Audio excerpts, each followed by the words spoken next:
Hello बच्चों, नमस्कार। मैं इंदु गोस्वामी आपके यूट्यूब चैनल हिंदी वाली मैम पे आपका स्वागत करती हूँ। कल हम लोगों ने अलंकार की कुछ भेदें पढ़ी हुई थी, अलंकार की जो परिभाषाएं पढ़ी हुई थी।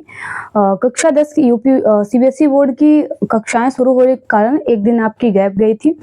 आज हम लोग अलंकार के 3 भेद पढ़ेंगे। तीनों भेदों को हमने यहाँ पे नोट भी किया हुआ है और बहुत अच्छे से आपको समझ भी आएगा। हम देखते हैं। इसके पहले हम आपसे निवेदन करेंगे कि आप जल्दी जल्दी अपने दोस्तों को शेयर कर दीजिए और जो आप लोग नए चैनल पे जुड़े हैं वो चैनल को सब्सक्राइब कर लीजिए, बेल आइकन को प्रेस कर दीजिए, ताकि जब ऐसे नई नई आपको तरकीब, ट्रिक या फिर अच्छी अच्छी कोई खबरें जो कि आपके पेपर एग्जाम के लिए आपके लिए हित में हो, वो आपके नोटिफिकेशन के माध्यम से आपके फोन पे पहुंच सके। क्योंकि ये जो हमारी कक्षाएं हैं इस समय वो तैयारी के लिए बहुत ही बेहतर है, तो इस कक्षा को लेना जरूर भूले ना आप। सभी को शेयर करिए, आप हर एक बच्चे के पास ये वीडियो पहुंचाइए जो फ्री में और न्यू में पढ़ना चाहता है। हम अपनी कक्षा की ओर चलते हैं। आज हम क्या देखेंगे? देखिए, श्लेष अलंकार। हम लोगों ने उत्प्रेक्षा अलंकार को देखा हुआ था, अनुप्रास अलंकार को, सॉरी। अब हम देखेंगे श्लेष अलंकार। श्लेष अलंकार का क्या होता है? इसमें एक शब्द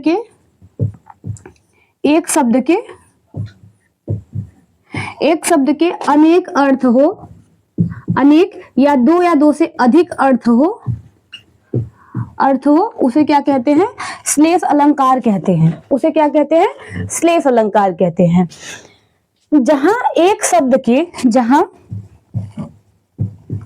जहां पर एक शब्द के मतलब कोई शब्द है और वहां पे क्या है? एक शब्द के अनेक अर्थ दिखाई दे रहे हैं। जैसे यहाँ पे देखो हमने लिखा हुआ है,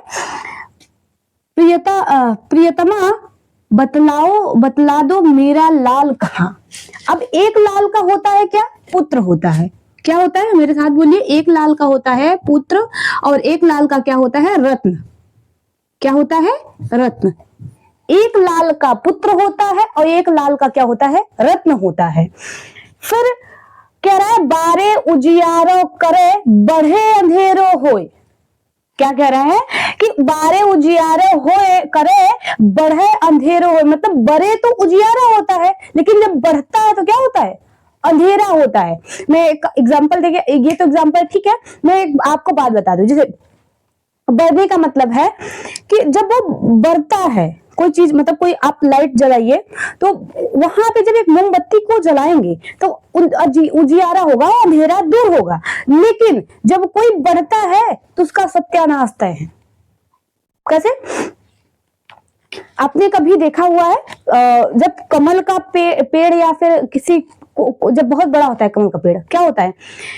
जब पेड़ बढ़ते बढ़ते बढ़ जाता है ना तो वहीं से टूट जाता है। टूटने के बाद क्या होता है? वो समाप्त हो जाता है वहां से। उसका कोई ये नहीं रहता कि हाँ बढ़ेगा, बहुत बढ़ेगा, बहुत बढ़ेगा। बढ़ने का मतलब समाप्त है। और यहाँ पे कहा है, बारे उजियारो करे बढ़े अंधेरो होए। और बढ़े का दो होता है, एक तो बड़े हो जाना और एक होता है मुरझा जाना। यही आपको बताया है मैंने, मुरझा जाना।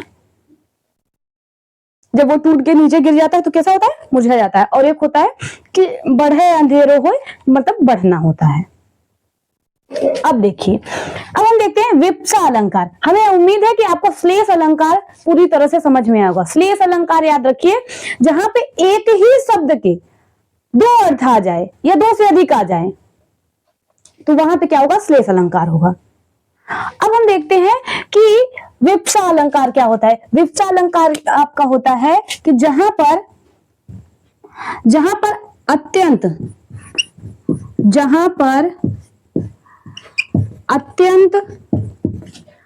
आदर से पुनरावृत्ति हो, वहां विप्सा अलंकार होता है। वहां पर क्या होता है? विप्सा अलंकार होता है। जहां पर अत्यंत आदर से पुनरावृत्ति हो, वहां पे आपका क्या होता है? विप्सा अलंकार होता है। कैसे होता है? जैसे हमने बोला शिव शिव, या फिर राम राम, राम राम, ये क्या हो गया? या फिर इस तरह से आपको, जैसे हमने बोला राम राम, ये क्या हो गया?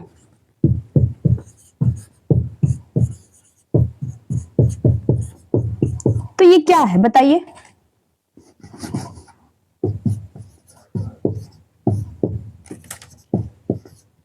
शिव, ये बताइए क्या है? राम राम, ये क्या हो गया? ये बहुत ही अत्यंत आदर से पुनरावृत्ति हुई, इसलिए यहाँ पे विवक्षा अलंकार अलंकार होगा।